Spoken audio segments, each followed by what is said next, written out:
Welcome back to our studios here in Lahore. I'm Hamza Amjad, and let's begin the bulletin with China's Foreign Minister Wang Yi, who says Beijing is deeply concerned over the situation in occupied Kashmir. Meeting Pakistan's Foreign Minister Shah Mahmood Qureshi in Beijing, Wang said China reaffirmed its support to Pakistan over the Kashmir issue. Speaking to reporters, Qureshi said China agrees that India's unilateral actions on Kashmir pose a threat to peace in the region. He said Beijing will support Islamabad's stance on the Kashmir issue at the United Nations Security Council.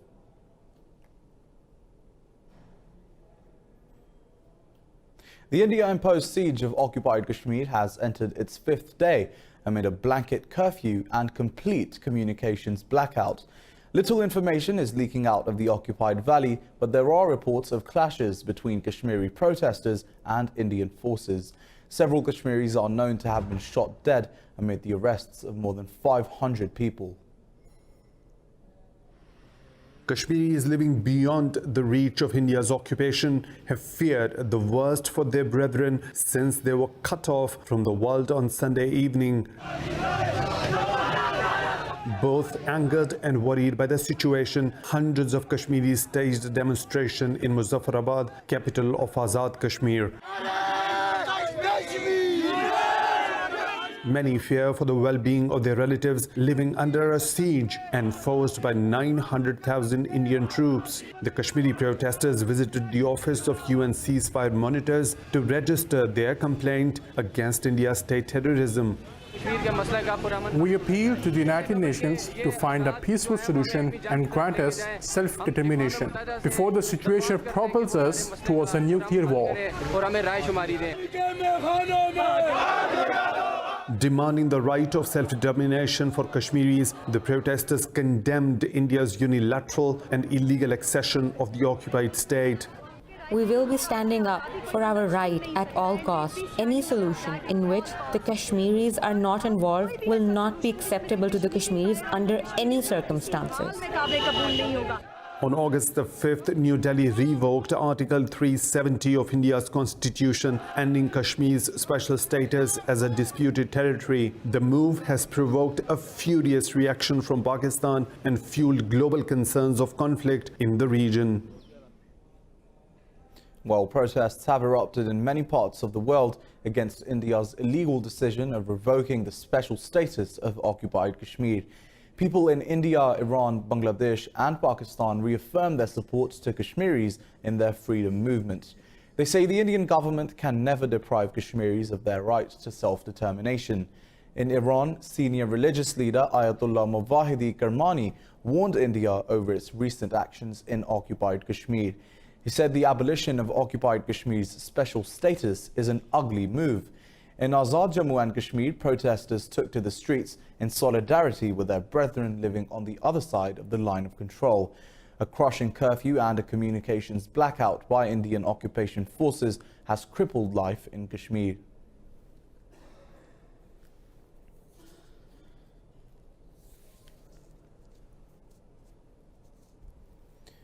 Well, 13 people have been killed in a landslide triggered by heavy rains in Myanmar's Mon state. An official said a deluge of mud engulfed 16 homes and a monastery in Tai Pyar Khon village. He said dozens of others were injured in the incidents. Floods have also forced tens of thousands of people to flee their homes across the country. Mexican police have found 9 bodies hanging from a bridge in Mexico City alongside a drug cartel banner threatening rivals. Police say 10 more bodies have been found, hacked up and dumped beside a nearby road. The killing spree was reported in the western state of Michoacan. State Governor Lopez Solis says rival gangs are fighting over territory to control drug activity in the area. In Egypt, security forces have killed 17 suspected militants in 2 separate raids. The Interior Ministry says 8 militants were killed in Fayoum province when security forces stormed their hideouts near Cairo. It says a similar raid in a suburb of the capital killed 9 others. The raid came 4 days after a car bomb killed 20 people outside Cairo's main cancer hospital. The ministry says the Hassam militant group was responsible for the bombing.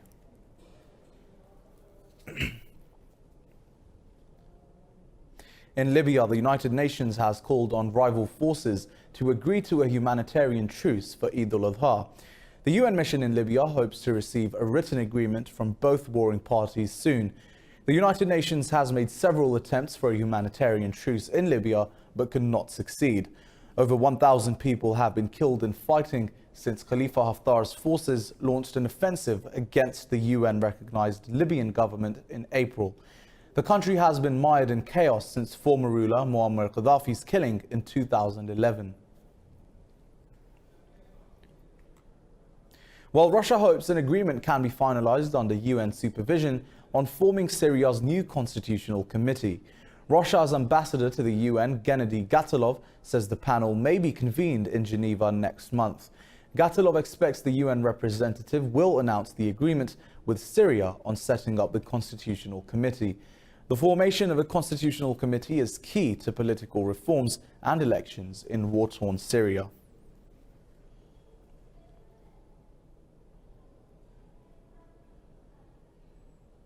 The UN says fresh fighting in northwest Syria after the collapse of a brief ceasefire threatens the lives of millions. It says the risk of civilian casualties has risen, with people returning to their homes during a lull in fighting. The UN's humanitarian chief for Syria, Panos Momtis, said a total panic has eclipsed the region. He said over 500 civilians have been killed and 400,000 displaced since fighting escalated in April. Syrian forces restarted operations after rebels targeted a military post in the region. Yemen's Houthi rebels say one of their top leaders has been assassinated. The deceased, Ibrahim al-Houthi, was the brother of Houthi chief Abdul Malik al-Houthi. Meanwhile, clashes between government forces and separatists in the southern port city of Aden have intensified. Military officials say heavy weapons have been deployed in fighting for control of the presidential palace. No casualties have yet been reported.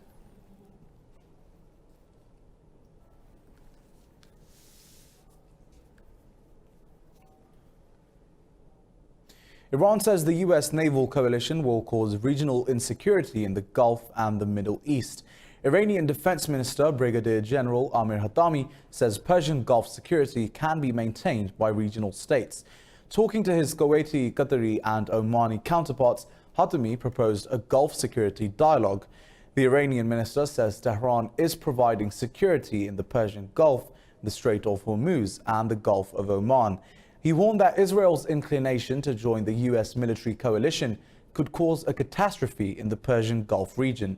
Tehran's state media says Qatar and Kuwait are satisfied with Iran's role in providing security for the Gulf.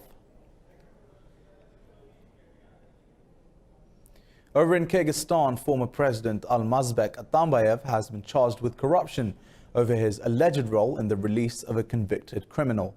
Police had to battle protesters for his arrest. Atambayev surrendered to police during the second raid at his home outside the capital, Bishkek. His supporters repulsed the first raid in clashes with special forces, leaving one dead and dozens injured. In June, Kyrgyzstan's parliament stripped Atambayev of immunity and his official status as a former president.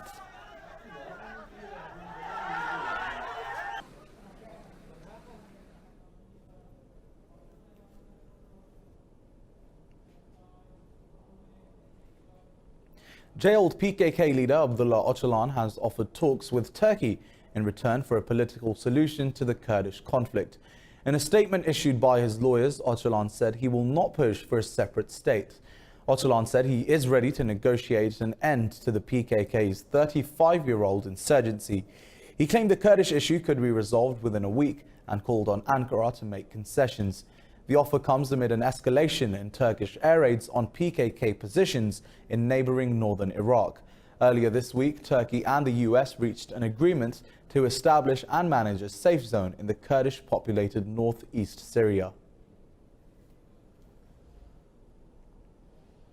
Hong Kong's chief executive Carrie Lam says protests against an extradition bill are hurting the territory's economy more than the SARS epidemic 17 years ago.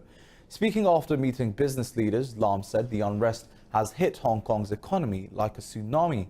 She said business leaders are worried for the demonstration's long-term consequences. as we have heard all our 33 business representatives told us, is to stop the violence and to say no to the chaotic situation that Hong Kong has experienced in the last few weeks, so that we can move on.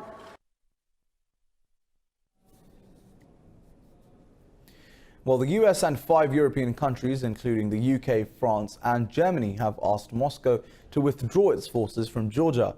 Belgium, Estonia and Poland have also issued a joint statement on the 11th anniversary of the Georgian conflict. The countries are asking Moscow to abide by the EU-mediated ceasefire agreement reached in 2008.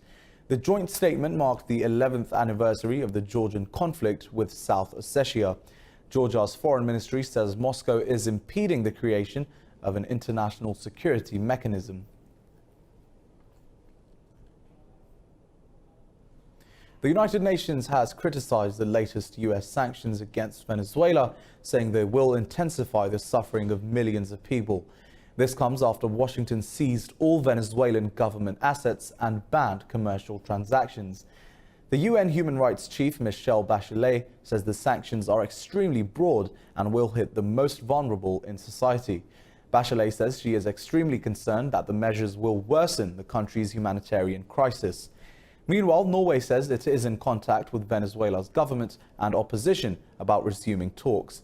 President Nicolas Maduro has called off this week's round of Oslo-mediated discussions.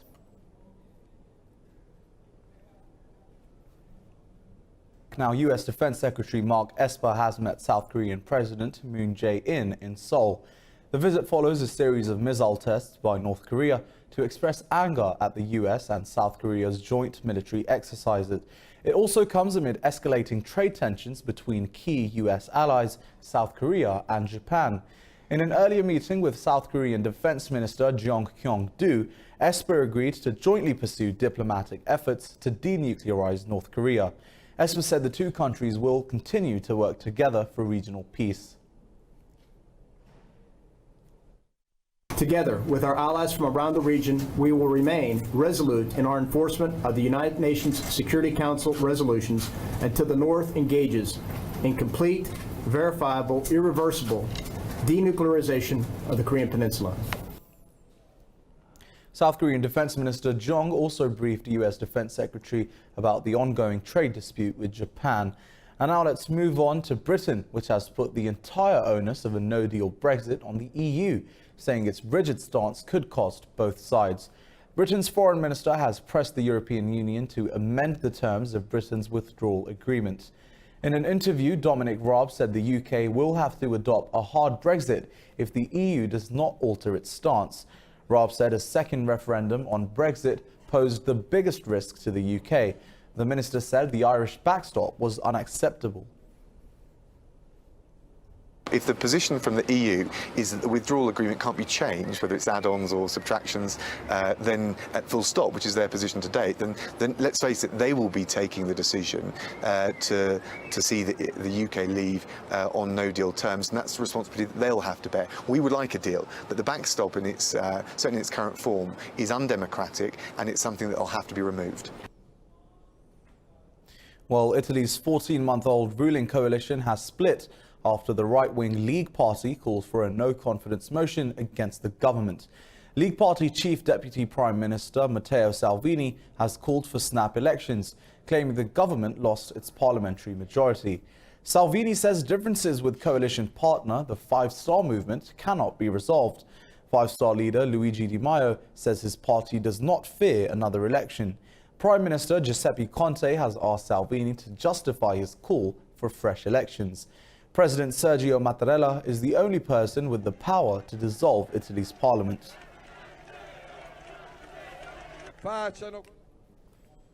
Well, in major news, Chinese telecoms giant Huawei has launched its own operating system, Harmony, offsetting the threat of losing access to Google's Android system. Huawei said the new system would be usable on different devices, ranging from smartphones to speakers and so on. Chief Executive Richard Yu said the Harmony operating system would initially be installed in smart screen products. He said Harmony will be ready to use in China by the end of the year. It will be launched internationally in mid-2020. Over the next 3 years, Harmony will be available for a wide range of devices, including wearables and car head units. China has declared a red alert as its densely populated east coast braces for the impact of a powerful typhoon.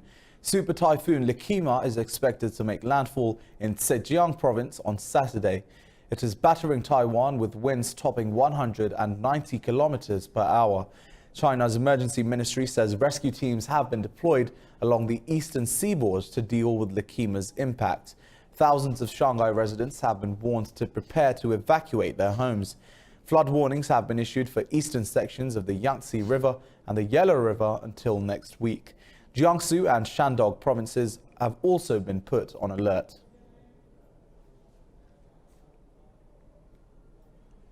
More than 2 million Muslims have gathered in the holy city of Mecca for one of the most important rituals of Islam. Over the next 5 days, they will engage in prayers and rituals to fulfill one of their most solemn religious duties. More in this report. Hajj is one of the 5 pillars of Islam, and Muslims must perform it at least once in their lives if they can afford to. The pilgrimage commemorates the sacrifices of Prophet Abraham, his wife Hagar, and their son, the Prophet Ismail. The pilgrims undertake religious rites that have remained unchanged since the founding of Islam 14 centuries ago. It is performed in 7 steps, starting from the 8th day of the lunar month of Dhul Hajj. The ritual is performed in unison to create harmony and affection. If you come here, you will benefit a lot. Praying with your brother Muslims, praying with your white brothers, because Islam unites all of us, whether black, whether white, we are all together. So that's why I'm very happy. The Hajj in Islam unifies Muslims of diverse ethnicity and nationalities. You can see here people from all nations of the world, and all languages, all colors you find here. There is no difference. Unity is there, harmony is there. There is no quarrel, no any difference. The Muslim festival of Eid al-Adha is celebrated at the end of the Hajj.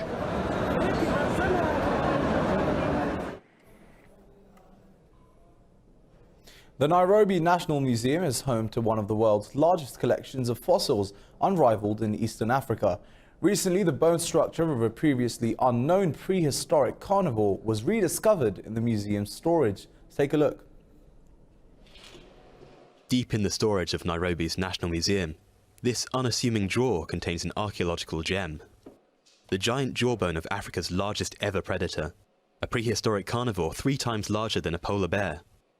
At 23 million years old, this discovery made headlines the world over and is considered essential for developing understanding of the evolution of mammals. It shows the wealth of Africa in terms of our past ecosystems and what used to be in Africa, and we can do reconstructions of the environment from these, the possible diets from these, and what other animals they would have interacted with.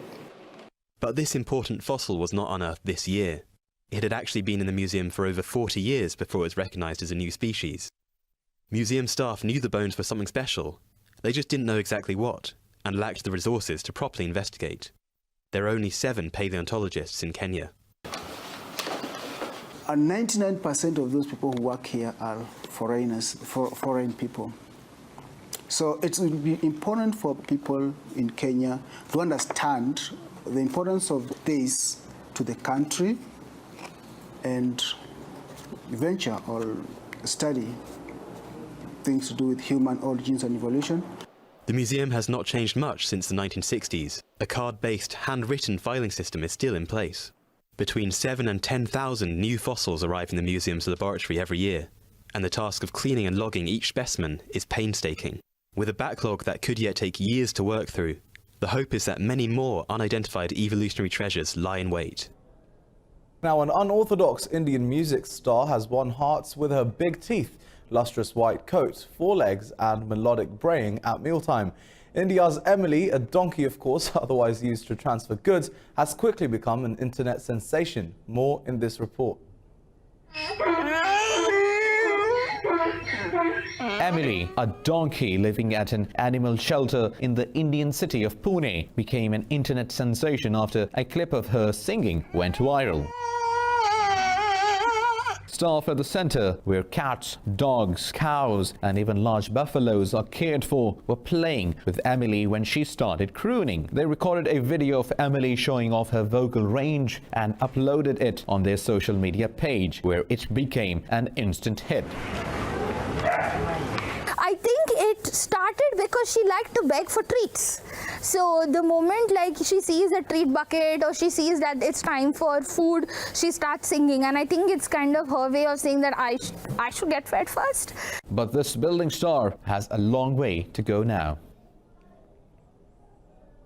Well, tourists now face a €250 fine for sitting on Spanish steps in Rome.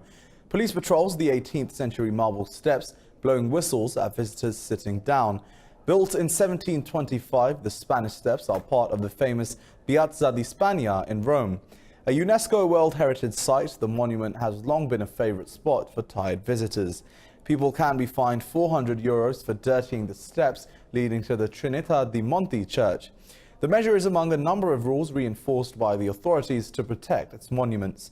This includes a ban on messy eating, jumping into fountains and dragging wheeled suitcases down historic staircases.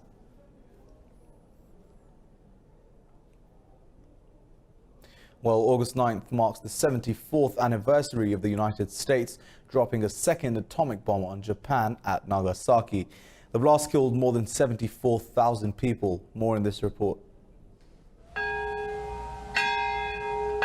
In a ceremony commemorating the 74th anniversary of Nagasaki bombing, the city's mayor Tomohisa To read the peace declaration. He said knowledge of horror of war is an important first step to peace. The ceremony was held at Nagasaki's Peace Park. Mayor To said his heartfelt thoughts go out to the people who perished in the bombing. I request the Japanese government to firmly maintain a philosophy of peace in the Japanese constitution, which outlines a determination to never go to war, and to also take leadership in spreading this idea to the world. The current Japanese Prime Minister Shinzo Abe wants to find ways to reduce the nuclear menace. In order to create a meaningful outcome at the conference, I will take some suggestions from the last year's meeting for nuclear disarmament held in Nagasaki and actually work with other countries. After the war, the victims suffered prolonged illnesses from their exposure to the bomb's radiation. I will continue to appeal for abandoning nuclear weapons until I die. This is a way to honor the 200,000 people who lost their lives in Hiroshima and Nagasaki 74 years ago, and people who have been suffering the after effects of atomic bomb. Japan had to surrender by August 15, 1945, marking the end of the Second World War. Well, the Academy of Motion Picture Arts and Sciences now wants to tell stories of people usually overlooked by the movies. One way of doing this is through its Academy Gold Summer program. Take a look. 1 Echo, take 2. For decades, movies have told stories of people and projected their vision on a bigger screen for others to see. Oh, supposed to. Cut. People all around the globe have seen a glance at life in New York. Who hasn't wondered about life on the other side of the tracks? Academy Gold is a summer program set up by the industry body to promote diversity. The scheme represents women, ethnic minorities, and people with disabilities. Well, it's hard for everyone to crack in, and especially hard for minority people and people who have been underrepresented in the industry for many years. Things have changed, however, and I think that many of the avenues have opened up, and it's high time that that happened. The project provides a platform for aspiring filmmakers to attend panels and workshops across Los Angeles. These are done in collaboration with the Tilson Town giants including Disney, Sony, and Paramount. The scheme stems from belief that Hollywood's white male-centered universe is no longer sustainable. However, there is still a long way to go. It's getting there, you know what I'm saying? Not everybody's on board, you know what I'm saying? Not everybody wants change, but you know what I'm saying? There's gonna be a point when they're gonna be like, all right, if we can't beat them, we gotta join them. This year's Hollywood Diversity Report described modest gains by women and minorities in the film industry. Women held 32.9% of lead acting roles in movies, far short of their 50% share of overall population.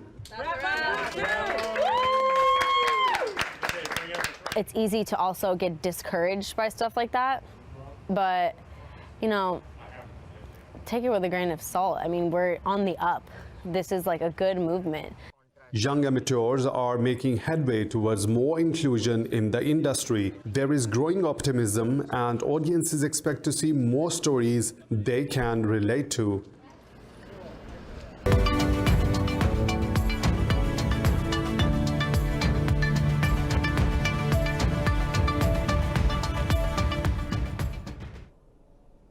Well, first up in the world of business, Malaysia has filed criminal charges against 17 current and former directors at subsidiaries of the US financial giant, the Goldman Sachs Group. Malaysia's Attorney General Tommy Thomas says the charges have been filed over the multi-billion-dollar corruption probe at the state fund 1MDB. The group's chief executive, Richard Nod, has also been charged in the case. Thomas said the custodial sentences and criminal fines will be sought against the accused. The U.S. Justice Department said an estimated $4.5 billion were misused by the fund officials from 2009 to 2014.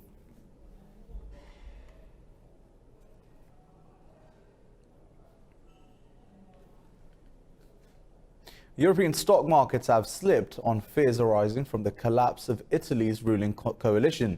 Investor sentiment has also been hit by discouraging data about the German and British economies. Frankfurt's DAX is trading more than 1% lower after Germany reported its trade slumped by 8% year-on-year in June. The CAC index in Paris is also down nearly 1%. London's FTSE 100 is trading fractionally lower following news that the UK economy shrank in the second quarter because of Brexit turmoil. Earlier, Asian bourses closed mixed.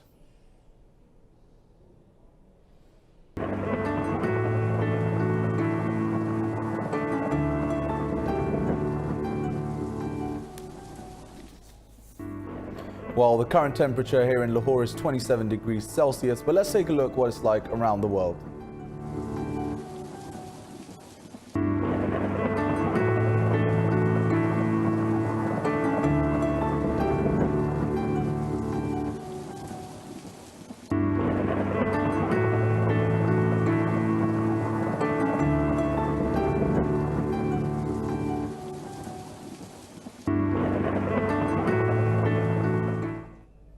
Well, that was all I have from the news bulletin at the moment, but do stay tuned to Indus News for further updates. As always, thanks for watching.